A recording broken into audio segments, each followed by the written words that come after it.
राजपूत पवन सिंह का कोयरी उपेंद्र कुशवाहा का पैर छू लेना क्या पूरे के पूरे राजपूतों का अपमान था? सोशल मीडिया पर पिछले 2 से 3 दिनों से जो तमाम फोटोज और जो तमाम चीजें वायरल हो रही हैं, हमने अंततः सोचा कि जरा इस पर चर्चा की जाए। पवन सिंह उपेंद्र कुशवाहा का पैर छूते हैं, लेकिन इससे आहत होने वाले लोगों को लगता है कि इससे तो राजपूतों का कद घट गया कि कोई राजपूत जो है वो उपेंद्र कुशवाहा का पैर जाकर पकड़ लेता है, उपेंद्र कुशवाहा का पैर जाकर छू लेता है। सोशल मीडिया पर हमने सब कुछ पढ़ा तो हमें लगा कि ये बिना किसी सर पैर की बात है। हमें लगा कि इससे राजपूताना को कैसे नुकसान पहुंच गया, राजपूतों का स्वाभिमान कैसे नीचे हो गया, ये हमारे समझ में आया ही नहीं। अंततः पवन सिंह की उन तस्वीरों के बारे में हमने तय किया कि जरा बात किया जाए। सबसे पहले आप शाहाबाद की राजनीति को समझिए। कुशवाहा राजपूत उम्मीदवार के साथ लोकसभा के चुनाव में नहीं गए। उसका परिणाम क्या हुआ कि राजपूत कैंडिडेट ही औरंगाबाद से चुनाव हार गया, भोजपुर से राजपूत चुनाव हार गया, जो आरा लोकसभा सीट है वहां से। अब आप इस बात को समझिए कि अगर एक एक तस्वीरों को लेकर के अगर आपको लगेगा कि इससे राजपूतों का कद घट गया, तो चुनाव के परिणाम में वो प्रदर्शित होगा। और चुनाव का परिणाम जब आप देखेंगे तब आपको मालूम चलेगा कि दशकों से जिन सीटों पर राजपूतों का कब्जा था, वो सीट भी राजपूत हार गए। जब पवन सिंह की तस्वीरें सोशल मीडिया पर उपेंद्र कुशवाहा के साथ वायरल होने लगी, तब हमने सोचा कि आपको एक बार पूरी कहानी बताई जाए। सब पर चर्चा करेंगे, बातचीत करेंगे, लेकिन आगे बातचीत करने से पहले हमारा नमस्कार स्वीकार करिए। हमारा नाम मोहित कुमार सिंह है। अगर उपेंद्र कुशवाहा और पवन सिंह की मुलाकात का इस आधार पर विरोध किया जाता कि उपेंद्र कुशवाहा के खिलाफ पवन सिंह ने चुनाव लड़ा, अचानक पवन सिंह बिना अपने कार्यकर्ताओं से बातचीत किए, उन लोगों से बातचीत किए जिन्होंने पवन सिंह के लिए मेहनत किया, उपेंद्र कुशवाहा के खिलाफ बोला, सोशल मीडिया पर लिखा, उनको बिना बताए पवन सिंह अचानक से उपेंद्र कुशवाहा के पैरों में गिर जाते हैं। इस बात पर विरोध होता तो समझ में आता कि हां, यह विचारधारा वाली बात है, यह आइडियोलॉजिकल लड़ाई है, यह समझ में आता कि यह तार्किक है। लेकिन विरोध हो किस बात पर रहा है, किस आधार पर? विरोध इस आधार पर हो रहा है कि पवन सिंह ने उपेंद्र कुशवाहा का पैर छू लिया, और विरोध इस बात पर हो रहा है कि पवन सिंह राजपूत हैं तो उपेंद्र कुशवाहा कोयरी हैं। मतलब जातियों को लेकर के बहस छिड़ गई, और इस आधार पर आकलन किया जाने लगा कि पवन सिंह को उपेंद्र कुशवाहा का पैर नहीं छूना चाहिए, नहीं पकड़ना चाहिए।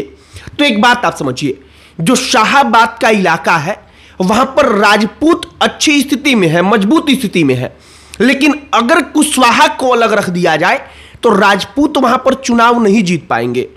अगर कुशवाहा आरजेडी के साथ चला गया तो वहां पर राष्ट्रीय जनता दल ही चुनाव जीतेगी, और राष्ट्रीय जनता दल जब वहां से चुनाव लड़ेगी और जीतेगी तो निश्चित तौर पर वो बीजेपी और एनडीए को नुकसान पहुंचाएंगे।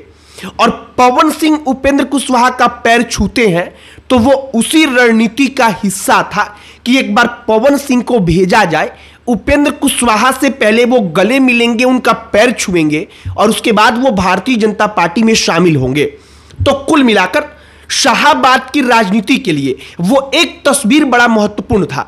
दूसरा एक और बात है, मौजूदा वक्त में आरके सिंह जो उस क्षेत्र में राजपूतों के लिए बीजेपी के लिहाज से बड़ा नाम थे, जो राजीव प्रताप रूढ़ी हैं, सारण छपरा के सांसद, ये तमाम लोग राजपूत हैं, लेकिन इस वक्त पर बीजेपी के साथ इनके तालमेल ठीक नहीं है।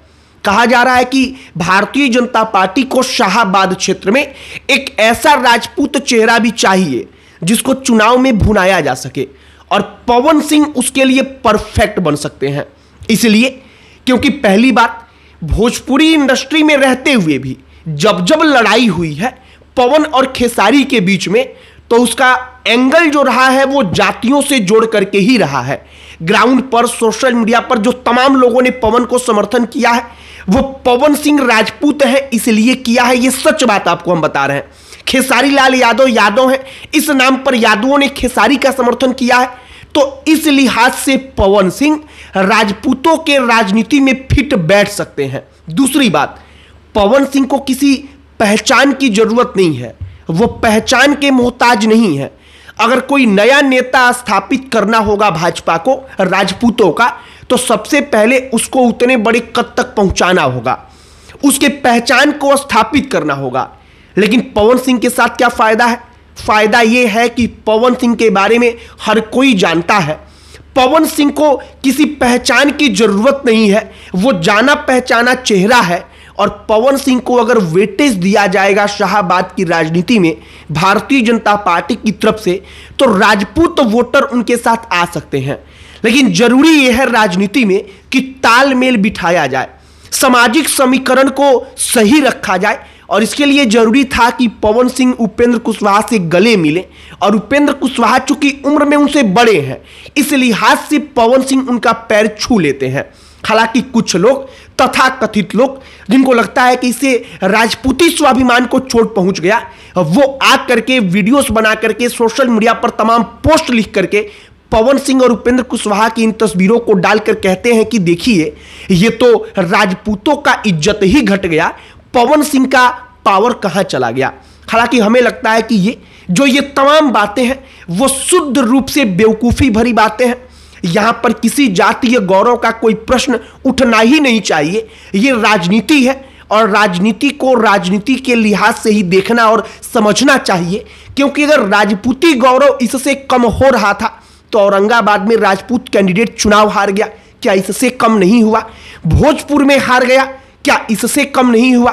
तो कहने का मतलब कि अपनी बुद्धि और विवेक से शायद हमें समझना और सोचना चाहिए। बाकी पवन सिंह शाहाबाद की राजनीति के लिहाज से एक बड़े प्लेयर, बड़े खिलाड़ी के तौर पर उभर रहे हैं। भारतीय जनता पार्टी के लिए बड़ा उम्मीद बनकर उभर रहे हैं और भारतीय जनता पार्टी निश्चित तौर पर उनको शाहाबाद की राजनीति के जरिए बड़े कद तक पहुंचाने वाली है। यह लगभग एकदम तय हो चुका है। बाकी आपकी प्रतिक्रिया इस पर क्या है? जो तमाम चीजें सोशल मीडिया पर चल रही हैं, जिस पर हमने चर्चा की है, बातचीत की है, आप कमेंट बॉक्स में लिखकर बताइएगा। अन्य कोई टॉपिक जिस पर आप चाहते हो कि हम वीडियो बनाएं, उसे भी कमेंट बॉक्स में लिखकर बताइएगा। हमारा पूरा प्रयास होगा कि हम उस टॉपिक पर भी वीडियो बनाएं। बाकी इस वीडियो को यहीं पर समाप्त करते हैं। अंत में हमारा परिचय, हमारा नाम मोहित कुमार सिंह है। बहुत बहुत धन्यवाद।